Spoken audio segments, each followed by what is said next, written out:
Captain راجہ جاوید اقبال شہید کارگل کے بڑے صاحبزادے جنید جاوید ان دنوں برطانیہ کے مختصر دورے پر ہیں۔ ان کے اعزاز میں لوٹن میں ایک پروقار ظہرانے کا اہتمام کیا گیا، جس میں مختلف شعبہ زندگی سے تعلق رکھنے والی ممتاز سماجی، مذہبی اور سیاسی شخصیات نے شرکت کی۔ تقریب میں قاضی عبدالعزیز چشتی، MBE، مولانا مفتی خالد محمود، صدر جمعیت علماء اسلام برطانیہ مولانا پروفیسر مسعود اختر ہزاروی، علامہ حافظ ساجد محمود سمیت کمیونٹی کی اہم شخصیات نے شرکت کی اور شہید کے درجات کی بلندی کے لیے دعا کی اور جنید جاوید کو ان کے والد کی قربانیوں پر سلام پیش کیا۔ تقریب میں شرکاء نے شہید کیپٹن راجہ جاوید اقبال کی قربانی کو زبردست خراج عقیدت پیش کیا۔ مقررین نے کہا کہ پاکستان کے مسلح افواج نے مسئلہ کشمیر کے حل اور کشمیری عوام کے حق کے خود ارادیت کے لیے بے مثال قربانیاں دی ہیں اور ہمیں ان پر فخر ہے۔ تقریب میں اس عزم کا اظہار بھی کیا گیا کہ شہداء کی قربانیاں رائیگان نہیں جائیں گی۔ انشاءاللہ وہ دن ضرور آئے گا جب کشمیری آزادی حاصل کریں گے اور پاکستان میں امن و سکون کے ساتھ زندگی گزاریں گے۔ لوٹن، احتشام الحق قریشی۔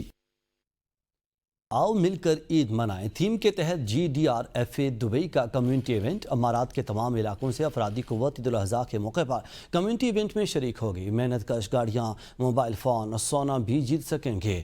دبئی میں کمیونٹی ایئر 2025 کے تحت general directorate of identity and foreigners affair Eid al-Adha کے موقع پر بڑی کمیونٹی تقریب منعقد کرے گا، جس کا مقصد امارات دبئی کے تمام علاقوں سے لاکھوں کارکنوں تک پہنچنا ہے۔ 6 اور 7 جون 2025 کو آئیے ایک ساتھ عید منائی کے نعرے کے تحت تقریب منعقد ہوگی۔ تقریب کا آغاز عید کے پہلے روز دبئی میں Islamic affairs and charitable activity department کے تعاون سے نماز عید کے اجتماع سے ہوگا۔ اس موقع پر مزدوروں کے لیے خصوصی ثقافتی، پشتو، پنجابی، موسیقی سمیت تفریحی پروگرام شامل ہوں گے۔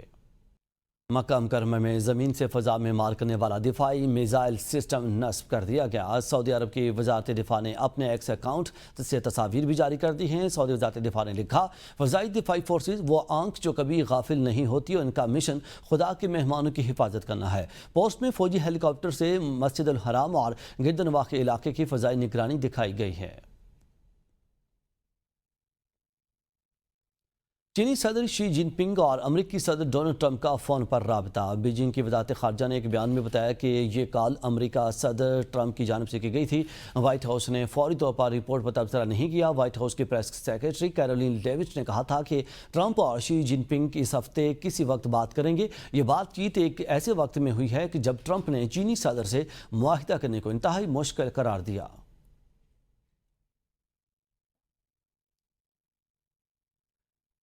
چین نے پاکستان اور افغانستان کے درمیان تعلقات کے فروغ میں مدد جاری رکھنے کے عزم کا اظہار کیا ہے۔ ترجمان وزارت خارجہ نے کہا کہ دونوں ممالک کے سفارتی مشن کو سفیر کی سطح تک کرنے کا خیر مقدم کرتے ہیں۔ ترجمان چینی وزارت خارجہ نے کہا ہے کہ دونوں ملک سے افریقی وزرائے خارجہ ملاقات کے نتائج پر عمل درآمد کر رہے ہیں۔ سفارتی مشن کو سفیر کی سطح تک کرنے سے دونوں ممالک کے تعاون اور باہمی اعتماد میں اضافہ اور خطے میں امن و استحکام کے لیے مشترکہ کردار ادا کرنے میں مدد ملے گی۔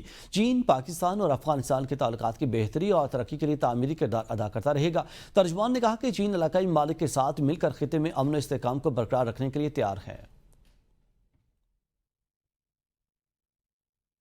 خوشخبری کھیل کے میدان سے۔ سب سے پہلے آپ کو بتائیں کہ 64 سالہ پاکستانی نے ایشین انڈور روئنگ چیمپئن شپ میں گولڈ میڈل جیت لیا ہے۔ پاکستان سے تعلق رکھنے والے 64 سالہ محمد شہزاد نے تھائی لینڈ میں ایشین انڈور روئنگ چیمپئن شپ میں شاندار کارکردگی کا مظاہرہ کرتے ہوئے 60+ سنگلز کیٹیگری میں گولڈ میڈل حاصل کیا ہے۔ شہزاد نے کم عمر ہندوستانی حریف جیمز جوزف کا سامنا کرتے ہوئے پہلی پوزیشن حاصل کی ہے۔ شہزاد کی جیت نے چیمپئن شپ میں پاکستان کی شاندار کارکردگی میں اضافہ کیا، جہاں قوم نے 14 تمغے حاصل کیے، جن میں 10 گولڈ، 3 سلور اور 1 برونز شامل ہے۔ مزید اپڈیٹس کے لیے دیکھتے ہیں۔